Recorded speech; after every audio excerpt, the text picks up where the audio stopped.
ভারতীয় আইন ব্যবস্থা নিয়ে এক আলোচনা সভা অনুষ্ঠিত হলো পুরুলিয়া সিধো কানহো বিরসা বিশ্ববিদ্যালয়ে। উপস্থিত ছিলেন অন্ধ্রপ্রদেশ ও তেলেঙ্গানার প্রাক্তন বিচারপতি কল্যাণজ্যোতি সেনগুপ্ত, কলকাতা হাইকোর্টের প্রাক্তন বিচারপতি সৌমিত্র পাল সহ অনেকে।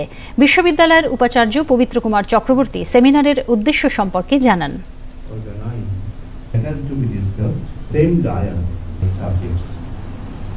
In various emerging issues of Indian legal system, legal which is originated from the logic. So, legal, logic, knowledge, wisdom, and also the well-being of the society are intimately related. Without judiciary, it is very difficult to maintain the equilibrium state of our nation.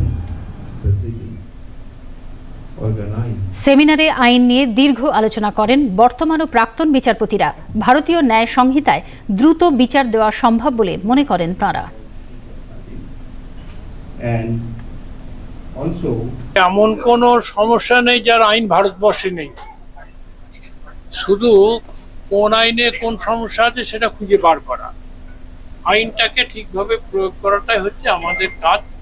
যেখানে ঠিক মতো প্রয়োগ হয় না তখন আমাদের সমস্যা আছে।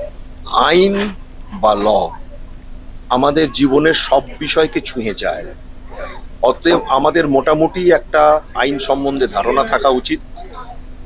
যদি কেউ আইনকে লঙ্ঘন করে তার